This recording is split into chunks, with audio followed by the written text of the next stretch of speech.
Insofar, I hope that the rich countries, especially the G8, they will maintain not only their promises that they have to provide $20 billion more, especially for Africa. I think this is very important.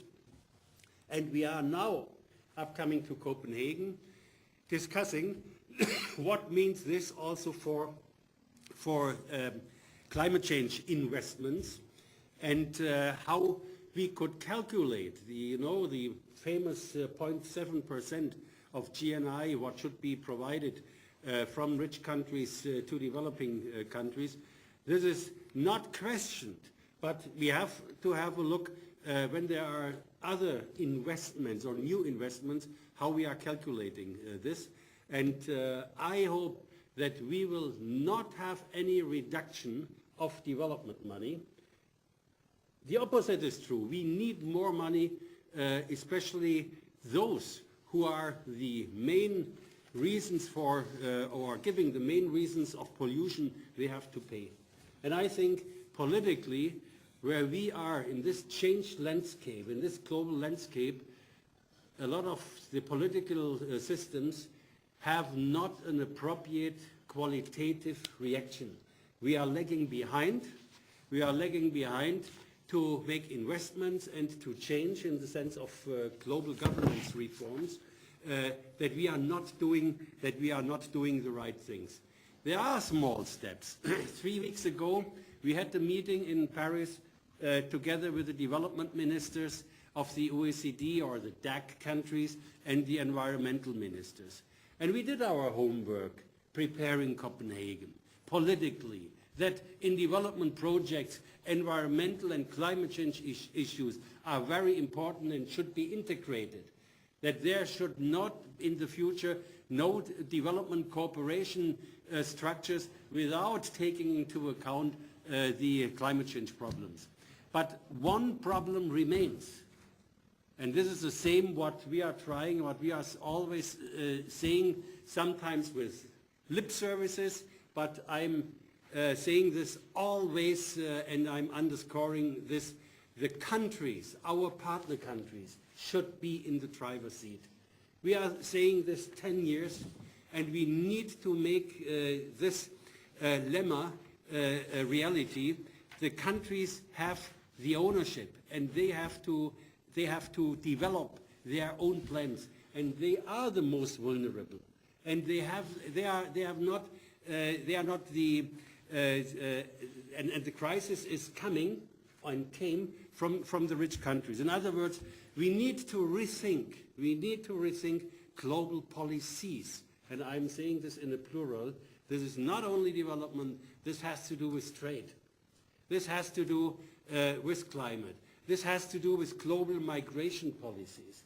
This means we have a complexity of problems which we need to tackle.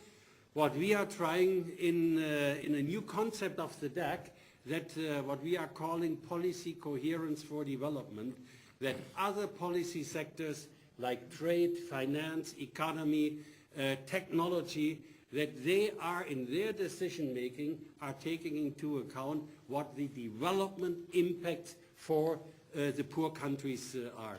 I know this is more a dream than reality, but to go 1,000 miles begins with the first step. You know, it is a dream, but it's really weird to me that we have politicians around the world who have rushed to embrace globalization, economic globalization, and done it without regard to what the consequences are for the countries that they govern. And yet, when it comes to dealing with these issues that result from globalization, we go back to our little political fiefdoms. To nation state.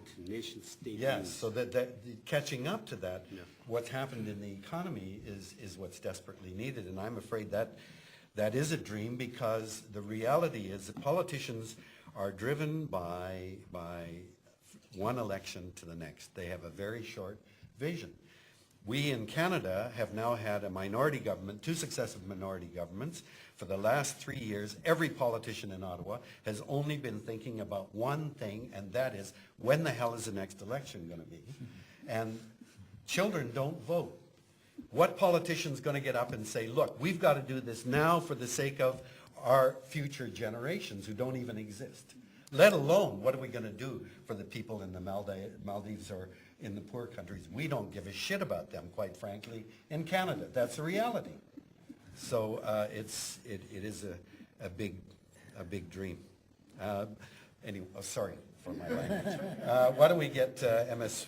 Swaminathan to give his remarks, and then we can get into a little interesting talk here. Thank you, David. I think first I want to fully endorse what David said in his initial remarks about the sustainable development and climate change. When you look upon it, many of the impacts, whether it is drought, flood, sea level, as my neighbor said, or epidemics of pests and diseases, these are all going to affect all the three components of sustainable development, whether it is social, which is going to be most affected, economic, and also environmental sustainability. We classify it into three major groups of impacts.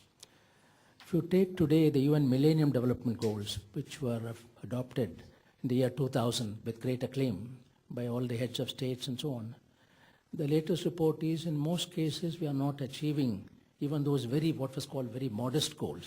Take number one, hunger and poverty reduction by half by 2015. Only 2 days ago I saw the FAO, the WFP, they have all issued a statement saying not only we have not reduced, but we have increased it to 1 billion. From 800 million in 2000, the number of people going to bed to hungry have gone to 1 billion. If that is so, under even normal conditions, what will happen in my own country, if there is a drought, if there is a flood or any other natural calamity, immediately lots of government resources go for relief and rehabilitation. It should be, because people have to be saved, people have to be fed and so on.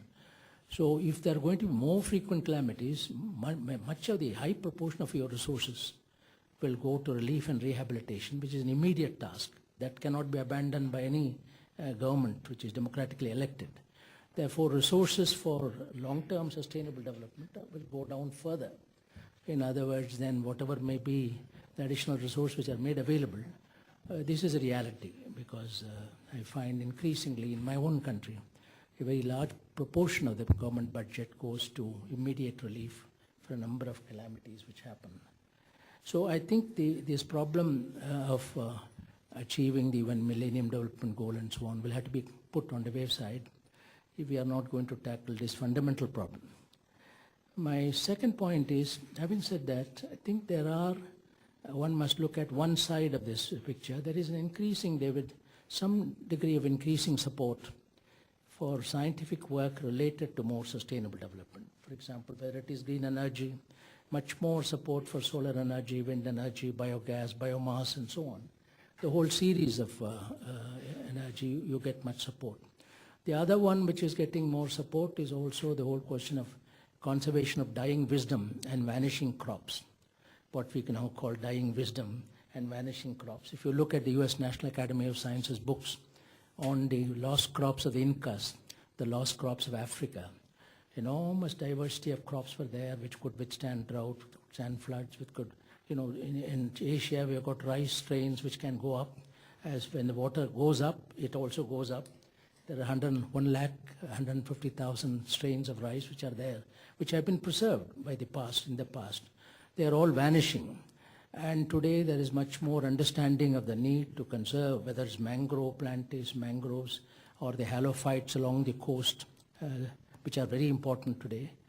All of them there is a little bit more interest. So one must look at, I hope, part of the funds which will not be necessarily connected with climate change can accentuate the problem. But in any case, these are needed. Diversity of our food basket, not depend upon wheat, rice, corn, 3 or 4 crops, but like olden days go into a wide range of crops and wide range of methods of conservation of water.